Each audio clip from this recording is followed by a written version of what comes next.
স্বপ্নার শ্বশুরবাড়িটা বেশ বড়। পুরনো দিনের বাড়ি হলেও ঘরের সংখ্যা নেহাত কম নয়।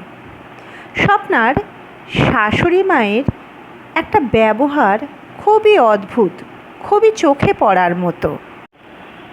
আসলে স্বপ্নাদের বেডরুমের সাথে যে অ্যাটাচ বাথরুমটা আছে, যেটা ভীষণভাবে স্বপ্নাদের ব্যক্তিগত, স্বপ্নার শাশুড়ি মা মাঝে মধ্যেই স্বপ্নাকে বা স্বপ্নার স্বামীকে না জানিয়েই সেটা ব্যবহার করেন।